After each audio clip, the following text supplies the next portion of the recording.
This is a program that's being put on by the Holocaust Memorial and Tolerance Center of Nassau County. My name is Thorin Tritter, and I am the Museum and Programming Director at the Holocaust Memorial and Tolerance Center. Our program today grows out of our mission, which is not only to teach about the history of the Holocaust, but to teach about the dangers of all manifestations of intolerance and to promote resistance to prejudice and advocate respect for all human beings. I want to make a special thanks to our co-sponsors, which include the Chinese American Association of North Hempstead, the Jewish Community Relations Council on Long Island, the Long Island Chinese American Association, the American Jewish Committee on Long Island, and the Nassau County Office of Asian American Affairs. Together, we have put together a panel discussion to look at some of the ways that COVID-19 is spreading hate and some of the ways we can combat that spread. To begin our program, I'd like to introduce the chairman of the Board of Trustees for the Holocaust Memorial and Tolerance Center, Steve Markowitz, who will introduce the county executive, Laura Curran. Steve, let me pass it over to you. Okay. Thank you, Thorin, and welcome everybody. I understand we have close to 300 people on this Zoom session, and I appreciate all of you attending and participating in this program. History has shown that during times of crisis, there's always been a tendency to look for scapegoats, whether this was during plagues, economic depressions, during 9/11, there was always a tendency to look who to blame for something like that. And as you know, the Jewish community down through history has always been the subject of scrutiny and has been a scapegoat for during these periods. And we've undoubtedly seen the same thing happening right now. At the same time, the virus, we're trying to still figure out where the virus came from. And the theory, of course, is, and the evidence seems to show it emanated originally in China. But what does that have to do with the Chinese American population? Why are they being subject to scrutiny? Why are they being subject to abuse? Why are they being subject to bias and attack? And this is something that we need to look into, talk about, and recognize. And that's the other reason we're having this program today. History has also shown us that during crises, great leaders generally emerge to lead us through and to show us a pathway to recovery. And we are so lucky and fortunate in Nassau County to have such a leader. And I am so proud and honored that we have with us today Nassau County Executive Laura Curran, who has done such an outstanding job inspiring us, leading us, and I know how concerned she is about these issues of bias and intolerance as a result of the coronavirus. So with great pleasure, it's my honor to introduce County Executive Laura Curran. Hi, everyone. Can you hear me? Good. Steve, thank you so much for that very generous introduction. And I want to thank you and the Holocaust Memorial and Tolerance Center for putting this on and getting 300 people to join you. That's wonderful. And for what you do all year round. We've partnered on so many great initiatives together, and the HMTC is such a wonderful partner in a beautiful location and a fabulous facility that helps sensitize our cops, our recruits, as they're being trained about what happens with bias, what the outcomes are when scapegoating is left unchecked. I want to thank you for what you do. I also want to thank the Long Island Chinese American Association. That's one of the co-sponsors. They've been amazing in getting donations of PPE to us through our donation center here in Mineola. I mean, just thousands upon thousands of pieces of PPE, masks, gowns, etc. So thank you very much for that.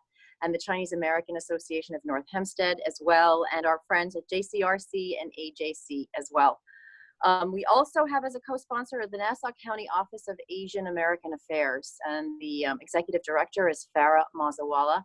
And we just want everyone to know that we've got a great resource here in Nassau County for combat bias and hate crimes and anything of that nature. And if you have any questions, please don't hesitate in contacting our Office of Asian American Affairs. We have a Mandarin speaking staff member there. We're getting tweets out in Mandarin to the community with the latest COVID updates. We also have them in many other languages as well, because we want to make sure we're communicating with everyone. It looks like you've got a great set of panelists here. We actually have Christine Liu, who is on the Asian American Advisory Board, my Asian American Advisory Board. She's wonderful. I see we have a reporter, Dan Dan. Hello, I see you there. And Rabbi Teldin from the Chabad, which is great, and Rabbi Stecker of Temple Israel, which we all know very, very well. So we are watching our bias crimes numbers very closely, and I think other areas have seen an uptick against Asian Americans.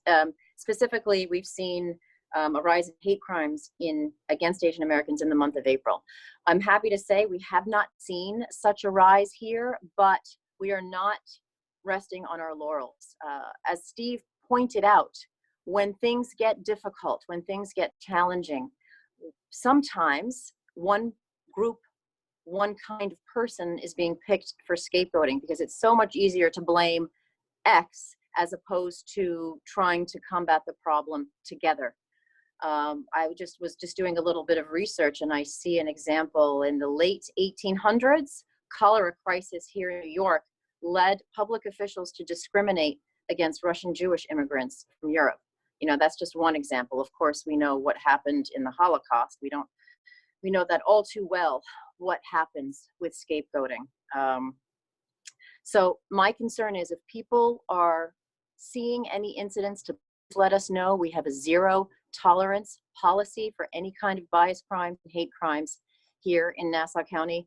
We're growing more diverse, which is a beautiful thing, and we want to make sure, especially when we're in this very difficult, challenging time, emotions are running high, finances are very challenging at best for business people. You know, Farah and her shop did a little research and found this fascinating statistic that Asian Americans, the percentage of those filing for unemployment in the month of April was way times higher than any other group. That's a fascinating thing. It's about 6,000% as opposed to the other groups that were in the, 2,000 and 1,000%, which, trust me, is already a lot. We know at the very beginning of this crisis, when we were still allowed to go out to restaurants, a lot of people weren't going to Chinese restaurants. I made sure that my family and I went out as much as possible to support our local Chinese businesses. But that's just sort of one way that the bias manifested itself. It might have been criminal, but you did feel that the bias was there, that the fear was there when it didn't need to be. So I could go on and on, but I know you have a very good panel and a great program. And I just want to thank you for opening up this conversation. I think it's a really, really important one to have. Thank you very much, County Executive. I know that the County Executive just mentioned our panelists, but let me just also repeat who they are in no particular order. The first is Christine Liu, a board member and the secretary of the Chinese American Association of North Hempstead. She's also the president of the Herrick's Chinese Association, and as you heard, the vice chair of the Nassau County Asian Advisory Council. Another of our panelists is Rabbi Tuvia Teldin, the executive director of the Chabad Lubavitch of Long Island, who oversees the 38 Chabad centers around Nassau and Suffolk County. A third panelist is Dan Dan Zhu, who is a journalist at Newsday, who's been covering the Corona crisis and the Chinese community. And finally, two others, Rabbi Howard Stecker, the senior rabbi of Temple Israel in Great Neck, a congregation that he has led for almost 20 years, and Farah Mazawala, the executive director of the Nassau County Office of Asian American Affairs. Thank you all for participating. To get our program started, I'm going to pose a few questions to our panelists, but there will also be time for Q&A. So please, if you're watching and have a question, I ask that you click on the Q&A button and type in your question. We might not get to it right away, but we will certainly try and get to it at the end of our program. Okay, so to get us started, I'd like to hear your sense, panelists, about what's going on in our area. We've all seen reports in the national media about individuals who have responded to the corona crisis by embracing stereotyping and making verbal or even physical assaults on members of both the Jewish and Chinese communities. But what about here on Long Island? What are you seeing or hearing from your community about incidents of stereotyping, racism, anti-Semitism that have come out of the corona crisis? And perhaps one other follow-up, if you've counseled people about how to respond, can you share with us some of that too? And maybe as a way to start, let me ask Rabbi Teldon if you would lead us off, and then we can go to Don Don, Rabbi Stecker, Christine, and Farah Mazwala. Okay, so Rabbi Teldon. Okay, thank you very much, Lauren. We live in a very difficult time. We're all going through a very difficult transition as far as hopefully re-emerging from this coronavirus. At the same time, we have to really pay attention to what's going on under the surface. I've gotten a number of calls. I can't say a lot of calls, but there is concern. Most of the calls are about what people are seeing online as far as how different groups are taking advantage, getting into their kids' minds, getting into their kids' computers, and being able to communicate concepts, which of course, as the county executive referred to, are really, and as Steve referred to, really scapegoating different communities. You know, we can take two different messages from this whole crisis. We can either say that coronavirus is the ultimate equalizer and shows how we are all in this together, and it's not discriminating whatsoever as far as one individual or another. And what I tell people is that this is really the message that we want to emphasize, to realize what we have in common and how we're all fragile in the same way when it comes to this virus. However, unfortunately, due to whether it be upbringing, whether it be political influences, whether it be low self-esteem, or it's very difficult to analyze the mind of a person who's looking to scapegoat. But there are people who will, as a knee-jerk reaction, look for somebody to blame and ignore the first message as far as realizing that we are all fragile and we're all in this together. We all need to join hands in order to be able to make this work. So I hope that the people who have come to me have felt a little bit of solace. I do try to inspire them to do whatever they can, whether it be influencing others or trying to reach out to others. And if they see a situation where there's especially a young person who somehow gets a little bit influenced, not necessarily are they inherently prone to this type of activity. And we have an obligation to really, not to sit back, but to do our best to reach out to them and explain why there are different ways of looking at this virus, and scapegoating is not the way to go. Thank you, Rabbi. Don Don, can I ask you what you're seeing in the community? Sure. So let me just first start by saying what I did not hear. So when my colleague Rachel Weiss and I started reporting on the story in March, what we did not hear was any reports or even anecdotal accounts of any physical violent attacks targeting Asians on Long Island. We checked with local police, both in Nassau and Suffolk, and there were no reports filed. What we did hear were reports of some incidents. It could be a dirty look, in the grocery store, or a student moving away from an Asian kid who sneezed or coughed on the school bus. There was one instance of someone yelling at a father who was walking with his daughters in New Hyde Park. So, but nothing that we heard that was violent or, physical attack. There is this one case that I would like to share with you. I first heard of it when I saw this letter. The letter was written by a concerned parent who wrote to the superintendent of the school district in Nassau. The person who wrote the letter was Dr. Xingyu Zhao. He's a medical doctor in Flushing. He actually moved his family to Long Island only 4 years ago, largely because of the Manhasset School District. So one evening in early March, after school, he noticed that his son was upset. So he asked him about it. And it turned out that that day during class, a fellow fifth grader told his son in front of the whole class and the teacher to go back to your country and tell your people to stop eating bats and rats, quote unquote. So the incident was very upsetting for his son. And there was also another Asian child who was in the class and who saw the whole thing and went home crying. That's why Dr. Zhao wrote the letter.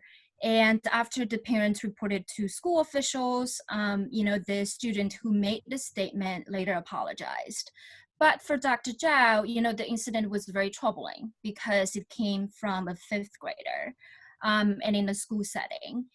In the following days, before the school closed, Dr. Zhao would drop his son at school and he would find himself wondering, is there going to be another incident today? So far, that's what I found. And in terms of how to respond, I think the important thing is to tell stories, to tell people what has happened. And I am always open to, learning more stories or people's experiences. So I always welcome that. Thank you, Danda. Can I ask Rabbi Stecker, would you offer your insights? Sure. Thank you, Thorin, and thank you for including me in this panel. So in our region, there have been a number of incidents. The ADL, the Anti-Defamation League, actually tracks hate crimes, and they specifically also track anti-Semitic crimes among crimes against people of all backgrounds. So I just want to share two. So in Fort Lee, New Jersey, April 20th, I'm quoting, a man was charged with harassment after threatening a Jewish customer at a Dunkin' Donuts, telling him, quote, the Jews are responsible, unquote, for COVID-19, and then deliberately bumping into him. In Brooklyn on May 10th, a Queens couple was arrested after verbally harassing a small group of Jewish people in Williamsburg, referring to them with anti-Semitic slurs and telling them, quote, you're the reason why we're getting sick, unquote. So in addition to these events, we also have the phenomenon of Zoom bombing. So synagogues across the country have experienced during services, or recently when we had Holocaust Memorial Day commemorations, people coming on these Zoom events with anti-Semitic slurs, racist slurs, and other kinds of comments. When people come to me and share these things with me, what I tell them to do, first of all, is to reach out to the ADL. These things need to be reported. We need to keep empirical evidence of these events when they happen. And also for people to, as was described, to share their stories within the community, because it's important for people to understand what's going on. I want to also just briefly add that when it comes to scapegoating, which Steve referred to earlier, generally it's not rational. So one thing, for example, that I have discovered about the scapegoating of Jews during this crisis is that on the one hand, Jews are being blamed for causing this or spreading this. On the other hand, there was also a leader in a community that said that the Jewish people are disproportionately suffering from this virus because that is God's way of demonstrating their theological flaws. So if the Jewish people are causing it, why are we suffering from it disproportionately? These two don't add up. And I think that we discovered that when it comes to much prejudice, it's simply not rational. Opposing things can actually be said by different people, and sometimes even by the same person. And we have to, by telling stories, also be mindful of and represent the actual facts. Thank you. Christine Liu, can I turn to you? Yes, thank you, Thorin.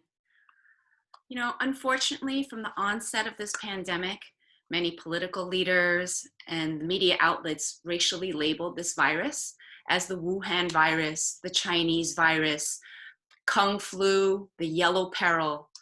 But we all know that these viruses and diseases do not discriminate, right? They transcend race, religion, ethnicity. And that's why the World Health Organization and the CDC they condemn the labeling of any virus to a geographical region because doing so creates unwarranted stigmas, marginalizes an entire region of people, and of course divides us as mankind. Some have tried to backtrack from the labeling or try to correct the labeling, but unfortunately it's too late because a lot of the damage has already been done. On April 30th, I was a part of a New York City Zoom town hall meeting where it was reported that New York City received 284 complaints that were virus related from February through April. And 115 of those complaints were describing anti-Asian, anti-Chinese harassment or discrimination. This is a 2,300% spike, given that there were only 5 complaints the same time last year. In addition, the NYPD reported 14 Asians were physically assaulted, which led to 9 arrests. Now, we're very fortunate in Nassau that the Nassau County Police have not received any reported incidents of violence or hate because of this virus. But I'd like to say, make no mistake about it. Asians in Nassau have experienced insulting verbal attacks and microaggression because of this virus. Just to give you some examples like you've asked for, a prominent leader in the Filipino community, whom I'm friends with, told me she was shopping at Kohl's well before the closures happened. All she did was clear her throat. And a woman a couple of feet away from her pulled up her scarf and loudly shouted at her to go back to China. Now, my friend, who is Filipino, not Chinese, unfortunately got this backlash, right? So, shocked and appalled, she did not know what to do at the moment because she was paralyzed with humiliation. She just pretended she didn't hear what was being said. Similarly, in Herrick's, where I live, and Ben had mentioned this because we talked about it in her news report, there was a Korean family, again, not Chinese, the mother, father, 2 pre-teenage girls in middle school, walking along, taking a nice family walk. As they were walking on the sidewalk, the homeowner from his front porch started hurling, I want to say, unspeakable curses at this family, saying that they were too close to his property and that he was afraid he wasn't safe around them and they needed to leave immediately. Again, this family, completely paralyzed with humiliation and probably anger and fear, they walked away silently. Now the list goes on and on. I have other instances where people are shopping at supermarkets, at Costco, all facing these kind of insults and microaggression. But what is very disturbing, because us as adults, we can kind of handle that and try to deal with it. But when it happens in the school setting, that's when it's very hard because children are so impressionable, right? Dan had mentioned certain instances, but I'd like to point out one that I was particularly disturbed by. There's an elementary school student who told his friends, I want everybody to use Purell because of this new virus, which was great, right? But then he added, and he pointed to these 3 Asian kids at recess, but you don't need it because you're all from China. So that was very heartbreaking to hear. In addition, another child was on a bus. All she did was cough, and the kids around her teased her and pointed and said, Chinese virus, Chinese virus. So it's very disheartening, but when these instances arose and I was made aware of them, I did tell those who spoke to me, I said, you need to speak to the school administration immediately. They need to address it immediately. And it would be best if they did not mention China or Chinese virus. They are able to teach lessons without using the region or where the origin of this virus came from. And I'd like to happily report that each school administration swiftly acted to these forms of discrimination and microaggression, and the parents are very happy with the way the schools dealt with this. But I do think that we're going to see a particular surge of racism when we all come out of this lockdown and people start coming out of isolation. People are angry, people are fearful, and just like everybody else on the panel said, they want somebody to blame.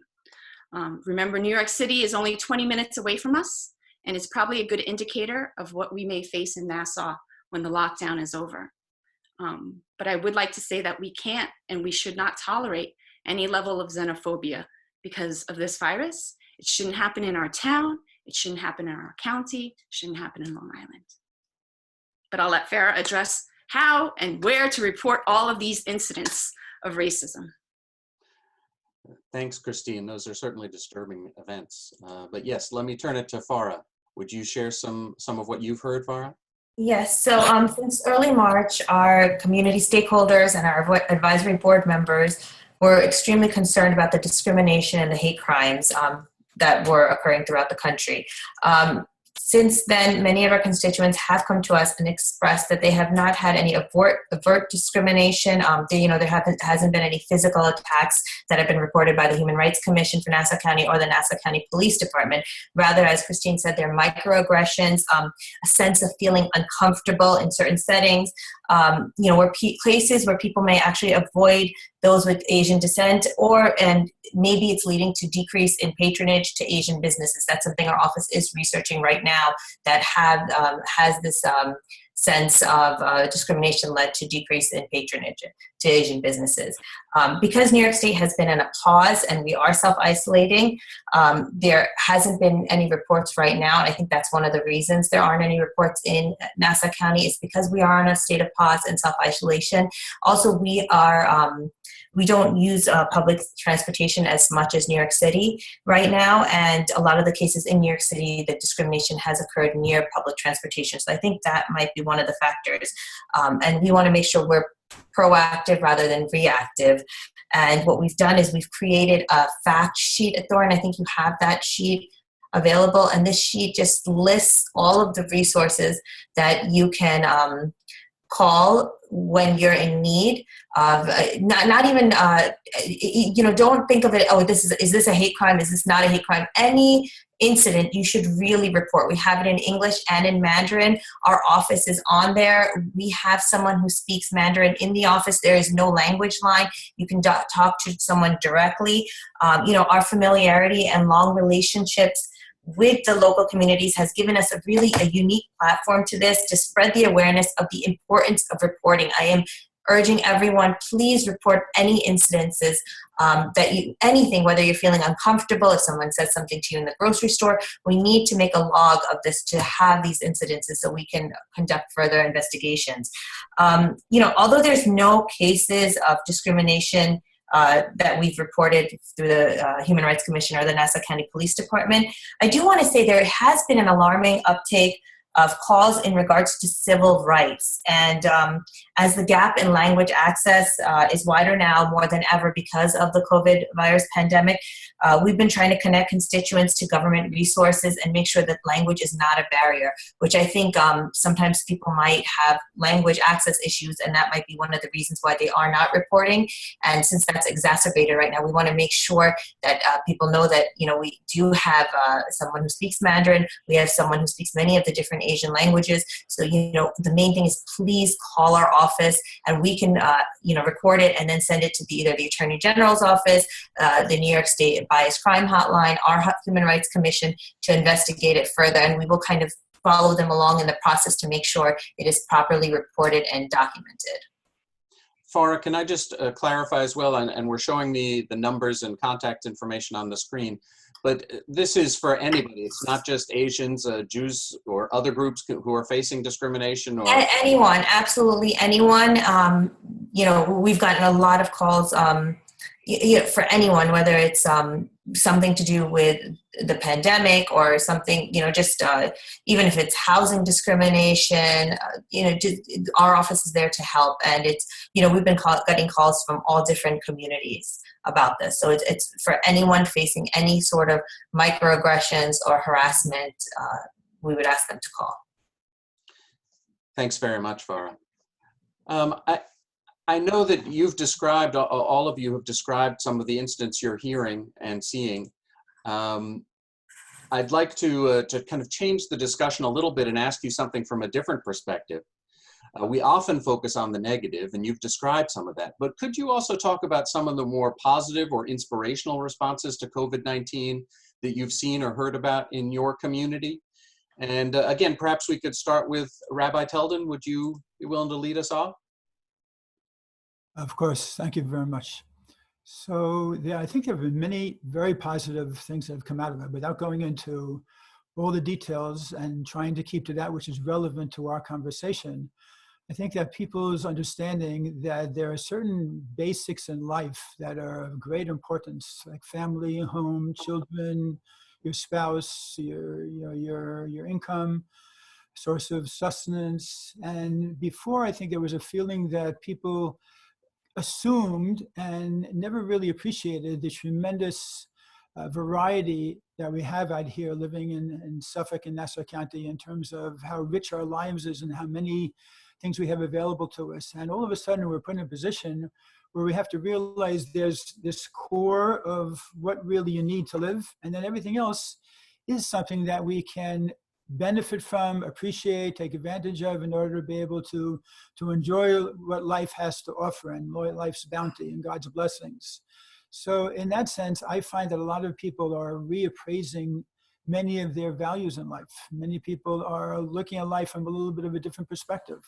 I'm hopeful that part of that is realizing that those things that divide us and that make us different are really, in truth, minuscule compared to what unites us and what keeps us together. And those things that are the basic values, the core of who we are as human beings, is something that is across the line for everybody. And if we can perhaps focus on that part of our identity, we all have a unique identity, and everybody's identity is different, especially in different national or religious groups. There are certain emphases on aspects of identity. But if we can kind of bring together a perspective that's based on that foundation of what it takes to be able to be a human being living in this world, I think that we can really see, not only now, but in the future, some very positive developments. And I'd like to try to focus on that, even though there are many positive things that have come out of this. But that to me is something that for the long term, I hope will really be a message that will resonate. Thank you, Rabbi. Perhaps I could turn to, in the same order, and ask Dandan, do you have something on the more positive side that you've been seeing or reporting on?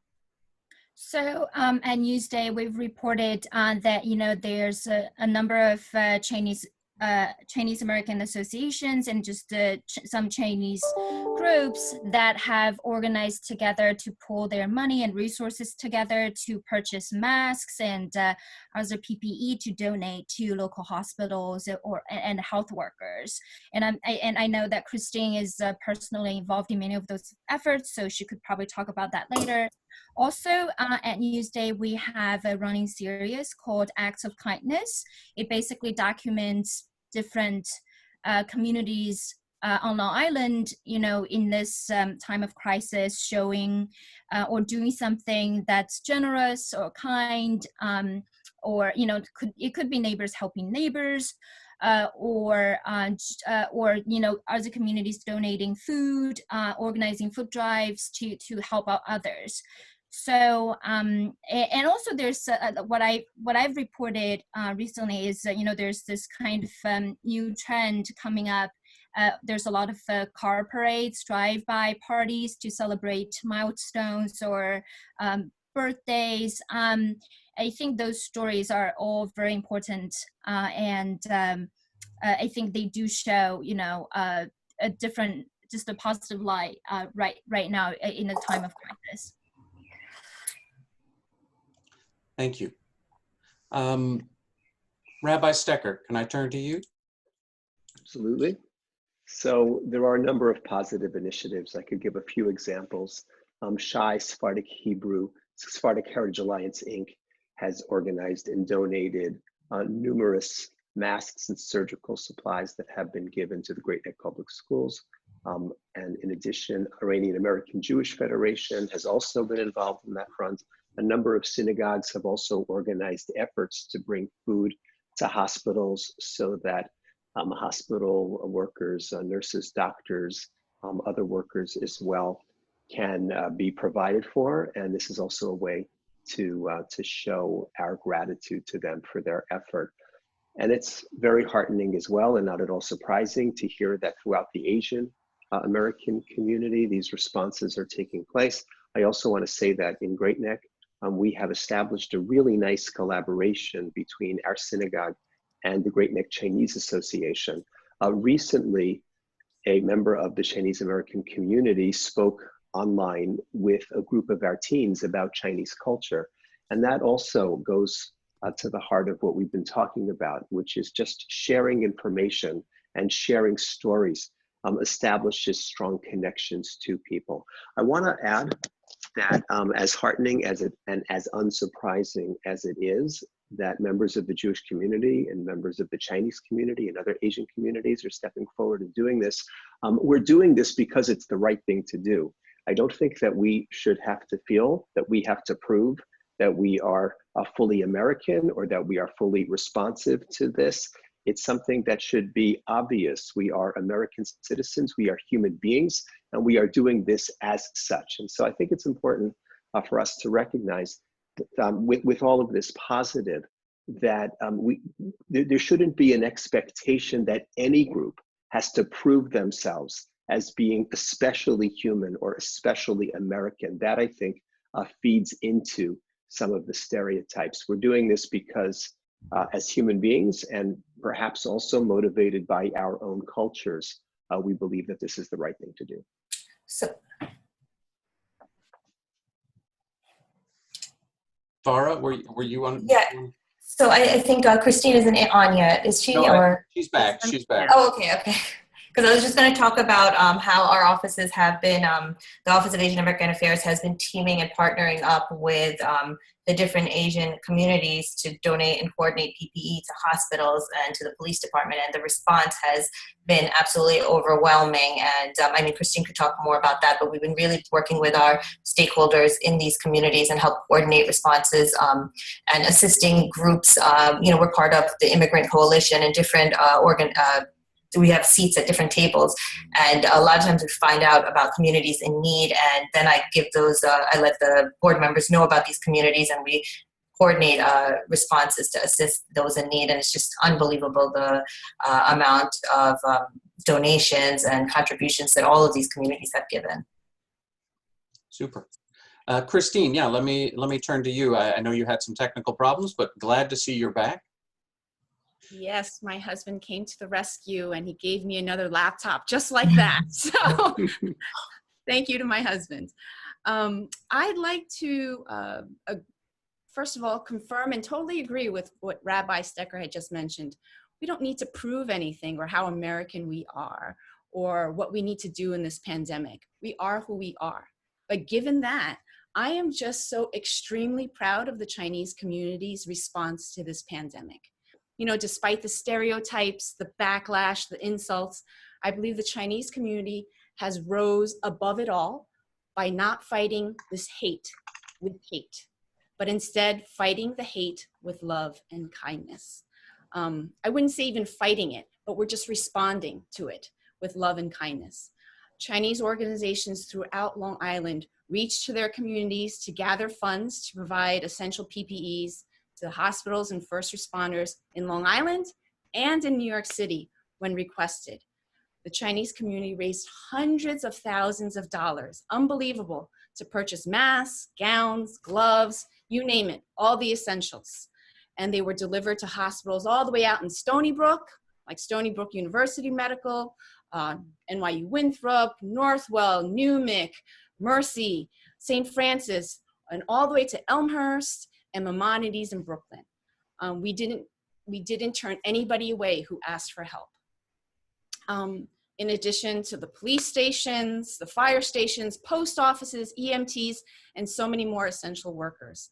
I was overwhelmed by their generosity. And actually, one specific instance, when the hospitals were particularly strapped for these N95 masks that were so coveted because hospital doctors, they were just reusing these masks for like a week and just keeping them in little brown bags so that they can reuse them every day, because these were the masks that would filter through this virus or prevent the filtering of this virus. But these masks, when we found them, they were $4 a piece, which was to many an outrageous price, given that they were 50 cents before. But the Chinese community pooled our resources and purchased about 15,000 of these costly masks. We use the analogy that we wouldn't send our soldiers into battle without the right equipment. So how can we send our healthcare workers who are putting their lives on the line for us every day into battle so ill-equipped? And so without hesitation, we bought these masks and we donated 1,000 here, 2,000 there, whoever needed them at the time. I also wanted to highlight the unexpected partnerships that are formed as a result of this pandemic. I see the Muslim community, the Koreans, the Indians, the Chinese, the Jewish, all donating funding, meals, PPEs, and even sewing masks to donate to US troops. Recently in the Herix community, a Muslim, Korean, and Chinese organization partnered together to deliver 400 meals to local hospitals and police precincts to show their appreciation. But now I see more and more of these cross-cultural partnerships forming, which is so wonderful to see, because together we are stronger, right? We can all agree on that. And only together can we beat this virus, right? This virus doesn't discriminate, and neither can we. Sorry if I took too much time. Not at all, not at all. Thank you very much, Christine. And all of you, those are some amazing stories that you're sharing with us. I see there's a number of questions that are popping up in the Q&A box, but I wanted to pose one more one to all of you. And that is, I'm wondering, as you hear the accounts from the other members of this panel, if there are ways in which their experiences in particular resonate with what you have been thinking about or you've been facing. And maybe also, what are some of the ways that the Jewish and Chinese communities may be able to draw strength from these recent events and come together? Are there ways to build bridges between these communities? And I'm not suggesting that those bridges don't already exist or that there's any particular divide, but are there things that come to mind? And maybe I'll turn back to Rabbi Teldon if you have some thoughts on this. Sure, thank you very much. So first of all, it's very heartening to hear about all the many different ideas and the outreach that's taken place from so many different communities. I know in the Jewish community also this has taken place. And I think it's very important that what we're doing today should be not just a one-time event, but should be a beginning of again, creating more bridges between the Jewish and Chinese community to have a better understanding and perhaps work together in different capacities, because these are very tumultuous times and we have no idea really what the future will hold in terms of whether or not this situation gets better as far as this hatred is concerned, or whether or not God willing it'll get much better and it'll disappear. As the economy gets better, hopefully there'll be less of a need for scapegoats out there. So in terms of the future, I hope that those bridges will be built. In terms of things that I've heard, of course, it's very disturbing to hear the amount of comments, of insults and other things that are taking place. Fortunately, here in Nassau and Suffolk, I think that relatively speaking, even though each one of those is very serious, but nevertheless, it's relatively calm at this point, comparatively. You know, unfortunately, the Jewish people have been the recipient of hatred and scapegoating for thousands and thousands of years, and we have too much experience in this. But as Christine, I think as you said, the proper reaction is just to stand proud and to do what you have to do and to fight this hatred with love and to stand for who you are and not be coward into any compromise as a result of it. And I think if we all do that, then we do stand strong and we show a good example and we continue to do acts of goodness and kindness, then hopefully this will be part of the solution and will bring people to understand that this type of discrimination and racism and hatred has no place in our society. And let's hope that that should be the case for the future. Thank you. Thank you. Dan, can I also ask for your thoughts about this? Yeah, so I think we all just heard some very important stories and personal experiences. And I think that speaks to the power of sharing your experience and your story with others.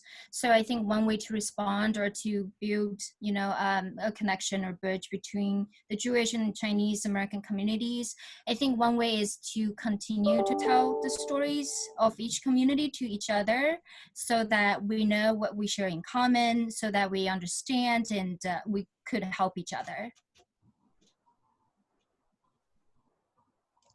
Thank you.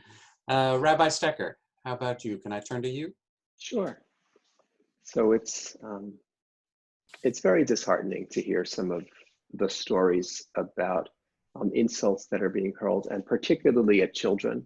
When I hear, I'm sure when we all hear, that children on the playground are having to deal with this kind of discrimination at such a young age, it's extremely disheartening. What I have been teaching and discussing in my community is the notion that we either rise together or we fall together. In other words, we need to understand that when any community is being targeted unfairly, that ultimately has negative repercussions for us. The ADL, the Anti-Defamation League, which I referred to earlier, their mission is to stop the defamation of the Jewish people and to secure justice and fair treatment to all. The idea was at the beginning of the 20th century, when the ADL was founded, that the notion that it is mutually reinforcing, protecting yourself and protecting other people is mutually reinforcing. It's not a jungle out there if we actually support and defend one another. So I think that certainly the Chinese community and the Jewish community, by continuing to cement the bonds that I've described and that take place in other children, can really be exemplars of what it means to create an environment where indeed we can all rise together. Thank you. Christine, some thoughts from you? Yes. You know, one good thing about this pandemic is that I believe it's moved us out of a lot of our comfort zones. Even in Nassau, we tend to live in these ethnic pockets, and we show care first to our own ethnic community first. But recently, as Farah had mentioned, the Office of Asian American Affairs communicated that different houses of worship and cultural centers in Nassau were in need of food and PPEs for their members. Recently, I know a Bangladesh organization joined together with a Chinese organization to deliver hot meals and masks and gloves to a Catholic parish in Hempstead. Another instance is where this Indian organization and a Muslim organization collaborated and donated thousands of masks and gloves and sanitizers to the Judea United Baptist Church. Now, before this pandemic, I don't believe a Bangladesh organization would partner up with a Chinese organization to donate to a Catholic parish, or Muslim and Indian groups were joining together to donate to a Protestant Baptist church. But now, thanks to the help of Farah and the Office of Asian American Affairs, these connections and bridges are not only possible, but they're happening, and it's beautiful. And a special thank you to Thorin and Steve and the Holocaust Memorial and Tolerance Center for initiating and hosting this panel discussion to bring our two communities together on this vital topic. I feel we should follow up probably with a series of Zoom discussions concerning Jewish and Chinese discrimination. We can have a similar panel with elected officials and leaders to discuss about how to combat the racism that we may see in the future. Another, perhaps with law enforcement and business owners as we come out of these shelter-in-place lockdowns. And most importantly, probably one with school administrators to make sure that when we go back to school, hopefully in the fall, that administration, teachers, everybody's prepared for what is to come and to already prevent or be teaching lessons about racism and how to be sensitive during this time. As we emerge from lockdown, I think our Jewish and Asian communities need to be prepared and protected. And the collaboration today, I feel, is a great catalyst that we need to build this resolute bridge between us and all other groups. And I feel like unlikely bridges are already forming, and I keep saying it's beautiful and it's wonderful. And I certainly believe that it's divine intervention when we can see that beauty is coming out of the ashes. So I want to thank you, Thorin and HMTC. Thank you, Christine. I want to give Farah a chance also to see if she's been thinking about ways that bridges could be built, or the resonance of some of the different comments on the panel. Farah? So I think, we have been building these bridges for some time now and getting to know each other and just getting out of our comfort zones. As Dan said, we have to continue telling these stories and creating the awareness. That's the most important thing. Thorin and Steve, thank you so much for putting this together. This is just, I think, the beginning. And I've seen, Thorin, you guys, what you do is for every community, you're always in the forefront of anything that deals with discrimination, xenophobia against any of the different communities. I've always seen the Holocaust Memorial Center always in the forefront of, addressing these issues. And, I want to thank you for that because it's extremely important. We always take your lead. When we are faced with these terrible issues, we really need to unite. And there's a Chinese proverb where when you have individual chopsticks, they will break, but an entire bundle is unbreakable. And, just our solidarity between our communities is going to be unbreakable, and our unity is going to be our strength. And that's really what we have to look at, that we are more similar than we are different. And if we are all in this together and we work together, then those few outliers that are causing, the few bad apples that are causing these hateful comments or these feelings, we're going to outshine them, and our voices will be a lot louder. And once we work together, we'll keep on amplifying our voices. And that's what we're doing. And that's so important. And I'm looking forward to more discussions and more outreach, and just creating awareness about these issues is the most important thing. So thank you. Thank you, Farah. And I know that there have been a couple of questions posed in the Q&A section about, how can we go forward? How can we do more? And I think Christine and Farah and some of the other respondents have already answered some of those things. Maybe follow-up Zooms, follow-up webinars about education, all super important. I wanted to mention a couple of the questions that I'm seeing in the Q&A and see if some of you have particular responses you'd like to share. Some of them are comments and some of them are real questions. One is from Eric Post of the American Jewish Committee on Long Island, who says that hate is being expressed online that traditionally may be expressed as physical violence if we weren't sheltered, and saying how even that gives us even more reason we need to band together and continue building bridges in our community. So much of the same thing you've been saying today. So I just wanted to share his comment. Another person, Jessica Liu, writes, I think a movement is necessary that continuously educates the population about the history of immigration, and especially the contributions made by Jewish and Americans, Jewish and Chinese and Asian communities. It'll take a generation or two, but it will help in the long run. And again, this reinforces what you all have been saying about the need to really continue and to educate and to share information, and to see some of the similarities, not only between the Jewish and Chinese communities, but between a number of different immigrant communities. All right, here's a question, though, that I wanted to pose to you. Everybody, this person, Toby Catswright, is talking about examples and stories and reporting. No one is addressing the issue about how to teach the hater, how to reach the haters and turn them around. How can we reach these haters? How can we change somebody who's got some kind of stereotypical view?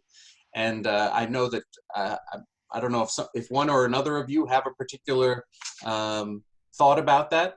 I'll happy to spotlight you if you raise your hand or something, and then I can turn to you to talk about what can we do for the people who are committing some of these acts. Any thoughts about that?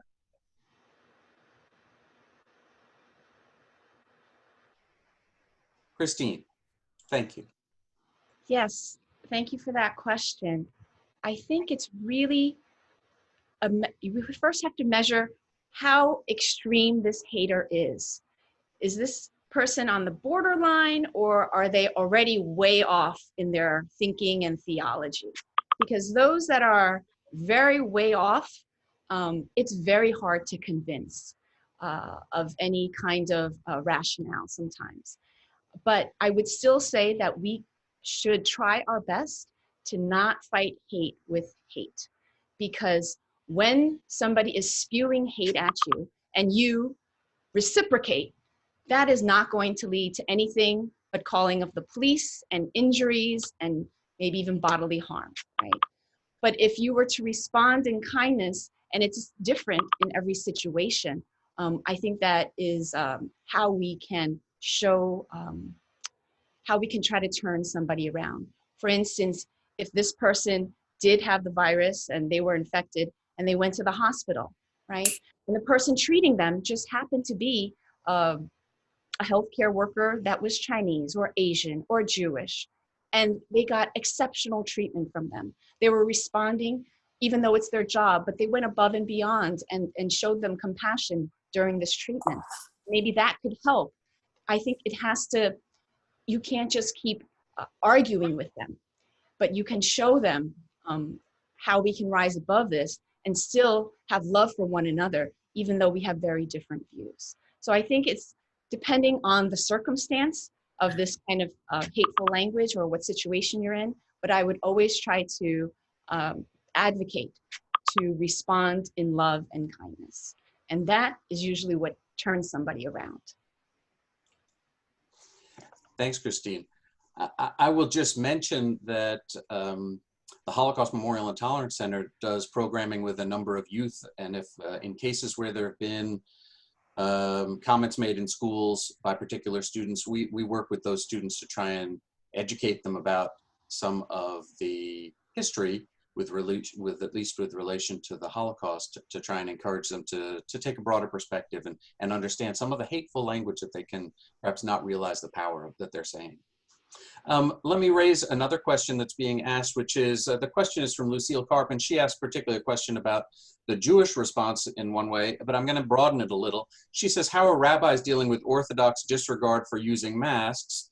And I'm wondering if the same, maybe in the Asian community, if you're familiar with a gathering or some sort where people are not following social distancing in your own community, what should you do, or how can you respond? And so would one of you be willing to dive onto that question? Rabbi Stecker, thank you.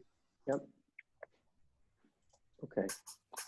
So there's a lot of complexity in terms of how we regard one another. And within the Jewish community, sometimes people will make generalizations about others within the Jewish community. And I imagine that that happens in other communities as well.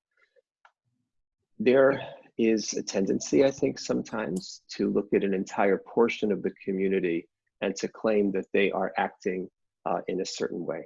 So in my observation, there are people within the Orthodox community that are gathering in ways that they shouldn't. There are people outside of the Orthodox community that are gathering in ways that they shouldn't. They might not be as easily identified. And there are many, many people within the Orthodox community who are stringently maintaining the guidelines, including the Orthodox synagogues in Great Neck, where I'm fortunate enough to live and to serve. Synagogues that are actually putting out placards thanking first responders, are being incredibly meticulous about maintaining all of the guidelines that are being recommended. And you'll also see people who would identify as Orthodox, part of Hasidic communities, who are, I think, actually in rather high number donating platelets and really being exemplary in the way that we respond. So I think we have to be careful, not just one community to another, but within our own communities, not to make generalizations that often are not empirically accurate. Thank you, thank you. I see that we've reached 12:30, and so our program has already been in for an hour, and so I'd like to draw us to a close, not because there's not much more that we could all say and that I know you could help us through, but because recognizing people's schedule, we want to keep to that. I'd like to once again thank all of our panelists, Rabbi Tuvia Teldin, Rabbi Howard Stecker, Christine Liu, Dandan Zhu, Farah Mazawala.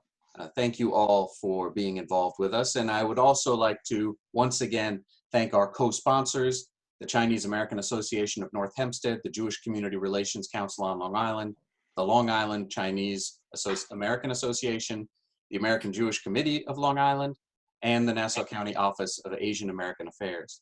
Let me just put this slide back up that I had before in case you didn't see it or to get more information. I wanted to show it to you all. We will also send you a link to find a recorded version of this program so that you'll be able to come back and draw on some of the information on here.